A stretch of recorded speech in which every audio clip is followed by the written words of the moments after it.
What's going on, y'all? It's another episode of Mindin Your Biz. I'm one of your co-hosts, Dr. Black Wealth, and we got... Hey, guys. It's your girl, Miss Fab Financial, checking in on the Text Talk.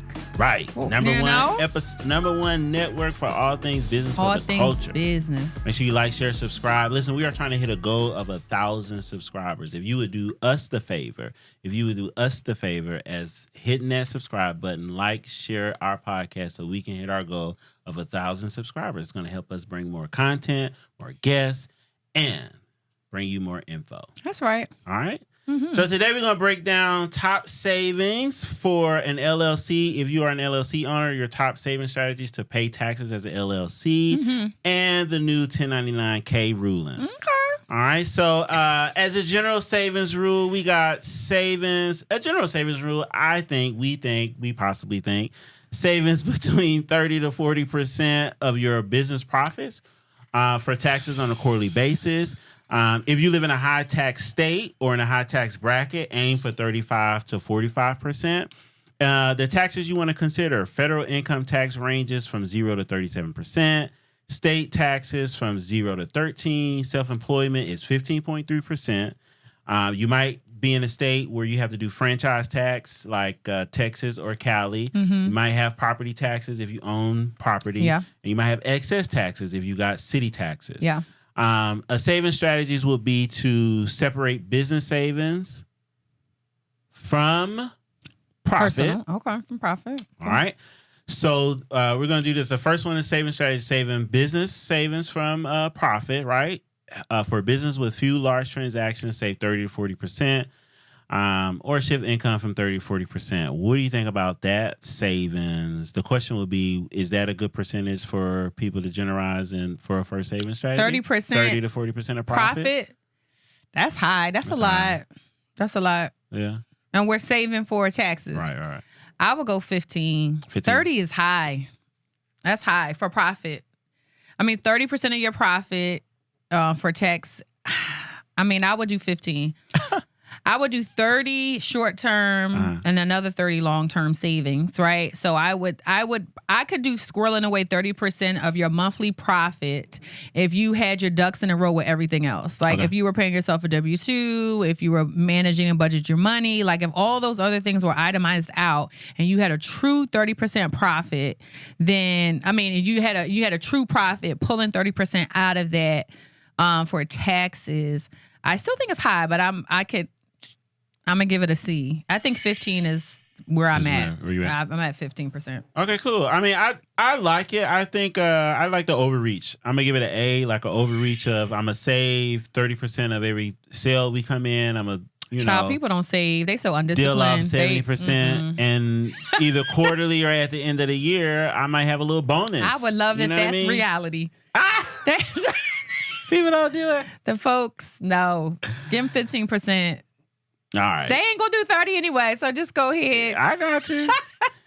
All right, so the next thing is just being on a tax payment schedule. So quarterly tax payments. So if you do quarterly tax payments, they're due April 15th, they're due June 15th, they're due September 15th, and they're due January 15th. What's the deal on paying quarterly taxes? I love it. Please, I love it. Do it. Run up to the line and put your taxes on layaway. Yeah. Do it. Do it. I think in general, business owners have a hard enough time trying to figure out what the profit is, what the taxes are.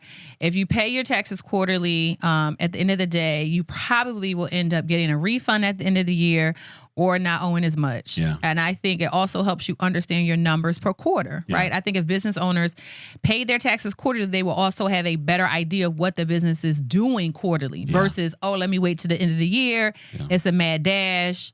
And now they're surprised and sad because they owe the IRS $80,000. You know what I mean? They couldn't kind of mitigate the loss because it was a surprise. So I like it. A+, quarterly taxes, do it. I'm going to give it a B. I really don't like it, but I do understand the need for it, right? Because reality, most people won't do it. But I think I just like to have the control to say, like, well, just let me know if I'm owed, then I'll pay. Don't let me pay to get a refund. I'm going to be in control of what I do and don't do. That's how I take on. That's my take on it. But I'm definitely not biased to those who want to do the March, I think, or the quarterly, because I think that's a person who know themselves. Like, look, let me pay these people quarterly because I ain't messing around at the end of the year. Yeah. So I definitely think it's a safe bet to make. The next thing is the safe harbor rule. So if you pay at least 100% of your previous tax year's tax liability to avoid the underpayment penalty. This is kind of where you forced to do quarterly. So for business owners earning over $150,000, pay 110% of the previous year's taxes or 90% of the current year's taxes into the new year. Yeah, is a good savings tool. What do you think about that? We double dutching. Double dutching. Okay, so I love me some double dutch.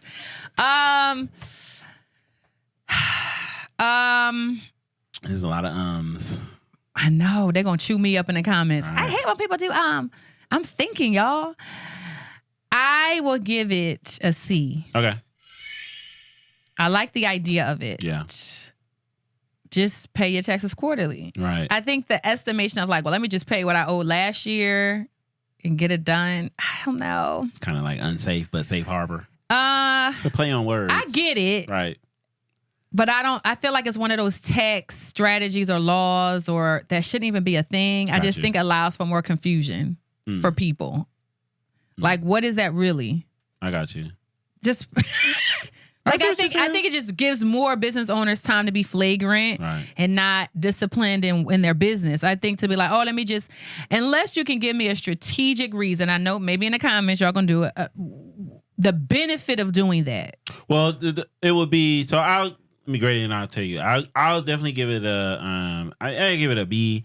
But it's the biggest thing is to avoid the underpayment penalty. So now I get it. That's for the people who just don't file on time and they're well, I'm gonna just pay what I paid last year. It's the penalties you kind of adding up them penalties. So it's the savings. I just feel like it's an excuse for people to be flagrant about their business. I don't like it. Right, moving right along. So we got the last strategy for savings on the LLC will be considering electing the S-Corp. So the status of reducing the self-employment tax. Basically shifting that over to payroll taxes, taking advantage of home office deductions, and keeping track of all expenses for all your potential. Definitely you want to keep track of all your expenses for your deductions. So what's your grade and take on that strategy? The transition for operating as an S-Corp, as a tax savings, I do like it. But what I like even more, if you really operate in that space, if you put yourself on a W-2, I like the money management of it. Yeah. I like that you then will be less inclined to bankrupt and spend your business. Put yourself on a W-2 and operate in that perimeter, how much you can spend. And you can leave the rest for your business to run and operate. So I do like the strategy. You do avoid the self-employment tax. I like the separation truly, right? Because I think as business owners, when they're Schedule C, LLC, they have a tendency of commingling. They have a tendency to think that all the money is their money. I think when you go S-Corp route, you do save taxes, but you also help really segment the difference between the personal return and the business, right? And so I'm giving it an A+. Got you. I'm giving it an A+. I love the S-Corp strategy. It just got to make sense for the person for it to make sense. This is one of the things, if you in there, right? So if we're going to make sure we set up payroll, we're going to shift and pay payroll taxes. We're really going to be about the business and grow. Yeah. I've even seen it for even people who are quote unquote small, those that's probably making under $300,000 or $200,000 a year, still do it because it still has some benefits on the employee side. Because now you can contribute to your 401k and all that stuff your way, and it's definitely a way to slice that 15.3% and utilize it in other ways. Yeah. And so that's a strategy. These are the 5 strategies you want to kind of partake in if you are LLC owner to save on taxes and definitely get ahead on taxes. And so another news, the IRS has came out with the 1099K ruling. For 2024. Finally. So total payments received more than $5,000 in 2024 or more than $2,500 in 2025 and then more than $600 in 2026. You will receive a 1099K. Yeah. If you have Cash App, not Zelle, Cash Venmo, App, Cash App, Venmo, PayPal, Stripe, Square, all of them. Right. There's only 2, I think, exempt, Apple which Pay is Apple Pay and Zelle. Those are the only 2 that you won't get. Start using Apple Pay. Don't encourage that. What you mean? Jesus. It's always a shift. So what's your take on it? It sounds like you like it. We for the 1099K. I'm for it. Tricky. I'm for it. Finally. Oh, yeah? I'm for it. It's too much fracking happening in the Cash App. All the tomfoolery. It's too much. It's too much. You can't be for and against business owners. What's happening? Yes, I can. Are we for the businesses? I am for the business. Okay. I am for the business. Okay. Now, what I'm not for is then you're going to have to streamline on how we do stuff, right? And so... I can't with the slide up. Sorry. Okay, so I'm grading it a B-. Okay. I'm giving it a B-. I think business owners... it's always a way for us to skirt out without putting our money on the books. And I think a lot of us, especially the Black and brown people, still overestimating expenses, can't qualify. Put your money on the books. Like, do what you're supposed to do. Y'all, come on. Come on. I think it's going to help. It's going to help. I'm giving it a D. Get your hand out my pocket. I use Cash App for more than just business.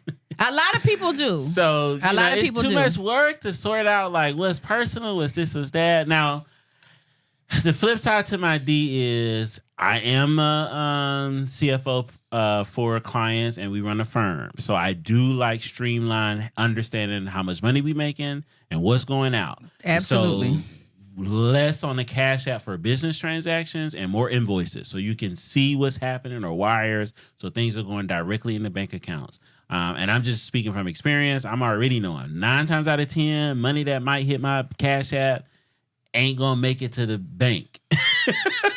That's a shame. It's going to stay in there for sure and be redistributed out. For sure. And I just got put on Apple Pay. So I just think it's hard to really understand your true numbers when you transacting in that arena. Yeah. That's why I gave it the grade I gave it. I think that business owners, like you said, need to be more transparent, need to understand their numbers and their transactions that come in. Now, the downside, of course, is the folks that are just like selling the stroller, all right? You got is right. And right, like on Facebook Market, right? On but Facebook technically, Marketplace, it might not be a downside because you are a business owner. No, you're not. That's a hobby. But that's a hobby. It's not sole proprietor. You got to claim that income, man. Where's it gonna go? No, you wouldn't claim it. You would put it on ordinary income line 8. Oh my God. Well, I guess you can. That's a thing. That's the thing. To mitigate it. You're not really a business. 100%. What if you don't have an EIN number? You're like, I'm not really a business. Somebody could make the case.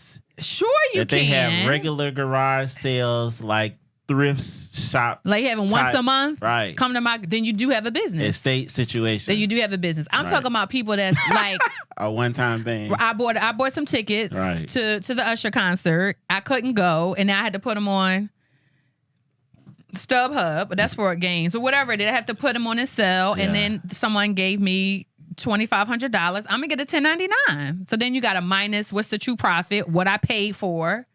You know what I mean? I feel sorry for those people. Got you. Because they got to come see us, and they're gonna be like, "What?" So check out the 1099K is going to be distributed this year, right? And look out for the mail, right? At least $2,500. Yeah. You will get a 1099K. So the threshold has lowered. So check your Stripe, your Venmo, your PayPal, your Eventbrite, all of those things. Don't be in a rush to file Even if you don't have it in the mail, go log into your whatever it's called, your dashboard. Go to reports. And check tax and see. Documents. There you go. And you normally see all your tenants. I don't care what platform you is. They have a dashboard. Yes. Then they have reports. Yes. And then they have tax documents. Yes. No matter what platform you in. So go there first before you see your tax professional, guys. So I hope this tax episode helped you and informed you. If it did, please leave us a comment, like, share, subscribe. Let us know, what do you think about the 1099K threshold? Is it a good thing for business? A bad thing for personal? Let us know in the comments, y'all.